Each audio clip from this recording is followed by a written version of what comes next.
Hey guys, in this video I'm going to show you how to add Payoneer checkout to Shopify. First of all, open your Shopify account. Now on the main dashboard, click on the Settings option, and in the Settings menu, click on the Payments option. Now Payment section will appear. Now click on the Payment Provider option. So from here, we will search Payoneer in the search bar. Now, as you can see, Payoneer checkout option has appeared. Now click on the arrow icon next to it. Now it will take us to this page, so now click on Install button. After installing, it will appear like this.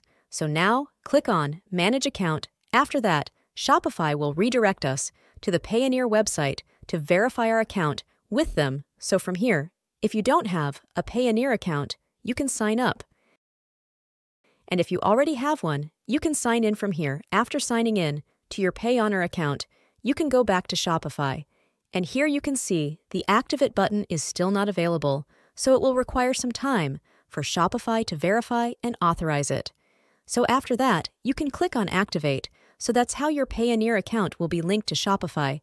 Hope you liked the video. Thanks for watching.